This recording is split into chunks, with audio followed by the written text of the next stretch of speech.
Every year, Erev Rosh Hashanah, Rabbi Stephen Ammon's wife would go with her father and siblings to the Staten Island Jewish Cemetery to visit her mother's kever. One year, she knew she wasn't going to be able to make it that day. So a couple of weeks before Rosh Hashanah, she was driving with her husband, Rabbi Stephen Ammon, from Deal, New Jersey, where they live, to Brooklyn to visit their grandkids. We were on Route 440. There's an exit 4, that's Arthur Kill Road. That road leads to the cemetery. So as I saw the exit approaching, I asked my wife, should we just pull off the exit and you could do your thing now? So she said, yeah, maybe it's a good idea. They pulled off the exit, they got to the cemetery. The cemetery was completely empty. They were able to pull up right next to the kever. They get out, they start davening. Mrs. Ammon davened for a while. Rabbi Ammon had finished already. He was waiting for her to finish. And as he was waiting, he looked around and he notices how a hearse and a couple of cars pull into the cemetery and stop a couple of rows behind them. All of a sudden, one of the people called me over. They said, we need a number 10 for a Kaddish. So I told my wife, I'm gonna go and I'll be back shortly. I helped them put the coffin into the grave and they said Kaddish. After that, they started leaving. I said, 1 minute, you didn't bury him. So they said, don't worry, we got the tractor does that. we don't do that. And they literally left. Well, I remember learning in yeshiva that this scenario was also referred to as Meis Mitzvah.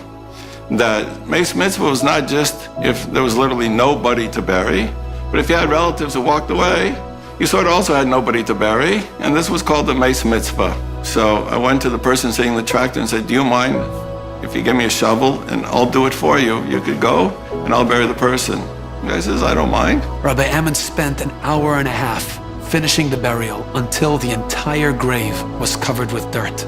He turned to put the marker that the family had left and stick it into the grave, but right before he did that, he took note of the name and wrote it down.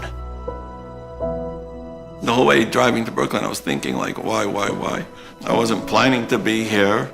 Strange, a funeral pops up in the middle of nowhere, and I'm number 10, and then I'm the guy who's burying him. It seemed weird. Rabbi Ammon decided to make some calls, make some inquiries, and find out a little bit more about who this guy was. One of the people Rabbi Ammon called was his mentor and Rabbi, the late Rabbi Herman Neuberger, the executive director of Ner Yisrael, the yeshiva that he went to. But when he told him the person's name, Rabbi Neuberger almost dropped the phone. Rabbi Neuberger told him, 40 years ago, when you were growing up in Seattle, Washington, and you enrolled in Ner Yisrael, your father had lost his job. In those days, it was quite different than nowadays.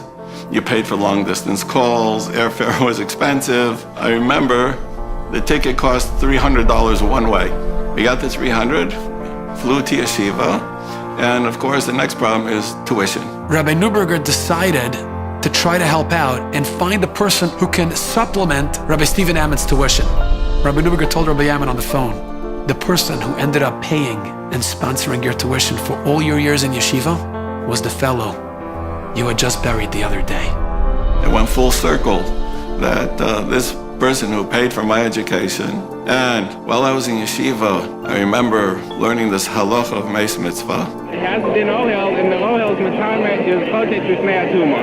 And therefore you'll be tahor. I was able to repay him and give him appropriate burial. One of the holy Hasidic masters, Rabbi Yisrael from Rizhin, once said, on Rosh Hashanah we describe Hashem as a zoicher kol hanishkaches. Hashem remembers all that's forgotten. So the Rebbe said, when you forget, Hashem remembers.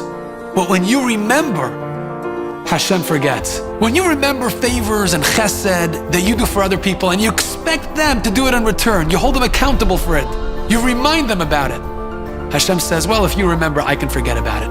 When you forget what you do for others, you help them and you let them off the hook. You don't expect anything in return. Hashem says, I'm a zoicher kol hanishkaches. I will remember that. Decades later, when everybody has forgotten, I will make sure that you will be repaid in full.